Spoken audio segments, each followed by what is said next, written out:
परीक्षा नहीं हुई, लेकिन आज नहीं तो कल होगी। ये कोरोना महामारी आज नहीं तो कल जरूर खत्म होगी।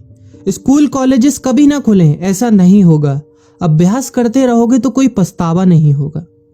कोरोना महामारी के चलते इस समय स्कूल और कॉलेजेस बंद पड़े हैं, जिसके चलते विद्यार्थियों में पढ़ाई के प्रति लापरवाही देखी जा रही है। इसी को देखते हुए मुंबई के एक स्कूल में हमारे पुराणों में लिखित एक कहानी सुनाई गई और विद्यार्थियों को इस कहानी के जरिए एक मैसेज दिया गया, एक सलाह दी गई। कहानी ये थी कि एक बार भगवान इंद्र किसानों से नाराज हो गए और उन्होंने घोषणा कर दी कि 12 साल तक बारिश नहीं होगी, आप फसलों को नहीं उगा पाएंगे। भगवान इंद्र से किसानों ने विनम्रता पूर्वक विनती की। किसानों की विनती को देखते हुए इंद्र ने बड़ी चालाकी से बारिश न होने का सारा श्रेय भगवान शिव के ऊपर डाल दिया और कहा कि बारिश तभी संभव है जब भगवान शिव अपना डमरू बजाएंगे। लेकिन इंद्रदेव भगवान शिव के साथ पहले ही गुप्त रूप से चर्चा कर चुके थे और उनसे किसानों के साथ सहमत नहीं होने के लिए भी अनुरोध कर चुके थे। जब किसान भगवान शिव के पास बारिश के लिए विनती करने के लिए गए तो उन्होंने भी कह दिया कि बारिश तभी होगी जब मैं 12 साल बाद अपना डमरू बजाऊंगा। निराश होकर वापस लौटते किसानों ने 12 साल तक इंतजार करने का फैसला किया। लेकिन उनमें से एक किसान वापस लौटकर नियमित रूप से अपना काम कर रहा था, खेती कर रहा था, यहाँ तक कि बीज भी बो रहा था। अन्य किसानों ने यह देखकर उस किसान का मजाक उड़ाना चालू कर दिया। कुछ किसानों ने उससे पूछा भी कि आप अपना समय और ऊर्जा क्यों बर्बाद कर रहे हैं, जबकि आप जानते हैं कि 12 साल तक बारिश नहीं होने वाली। उस किसान ने जवाब दिया कि मुझे पता है कि बारिश के बिना मेरी फसल नहीं आएगी, लेकिन मैं ये सब केवल अभ्यास के रूप में कर रहा हूँ। 12 साल बाद मैं फसलों को उगाने और खेतों में काम करने की प्रतिक्रिया को भूल जाऊंगा। शरीर की काम करने की आदत छूट जाएगी और शरीर आलस का शिकार हो जाएगा।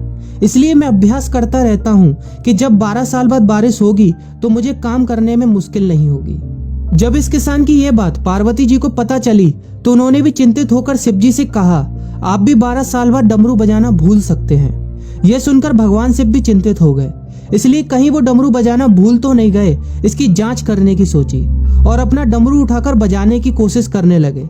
कोशिश करते हुए जैसे ही डमरू से आवाज आई वैसी बारिश होने लगी और जो किसान नियमित रूप से अपना काम कर रहा था उस किसान का खेत फसलों से हरा भरा हो गया। लेकिन बाकी सभी बारिश का इंतजार करते किसानों को पछतावा हुआ, क्योंकि उन्होंने अभ्यास करना भी छोड़ दिया था। इसी तरह 2 सप्ताह बाद, 2 महीने बाद या 2 साल बाद लॉकडाउन समाप्त हो जाएगा।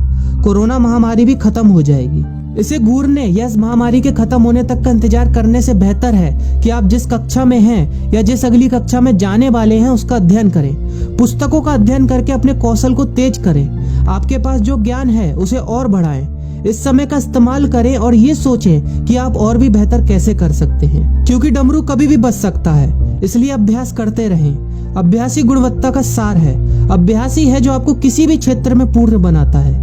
अगर आप अपनी पढ़ाई के प्रति लापरवाही छोड़कर अभ्यास करते रहेंगे तो जब काम करने का समय आएगा, जब भी परीक्षा देने का समय आएगा, तो आप हर चुनौती और अपने हर क्वेश्चन का जवाब देने के लिए तैयार रहेंगे। अपना ध्यान रखें और अपनों का ख्याल रखें, क्योंकि कोरोना अभी गया नहीं है। घर पर ही रहने की कोशिश करें ताकि आप भी और अन्य भी सुरक्षित रहें और नियमित रूप से अभ्यास करते रहें, क्योंकि डमरू कभी भी बच सकता है। वीडियो अच्छी लगी हो तो वीडियो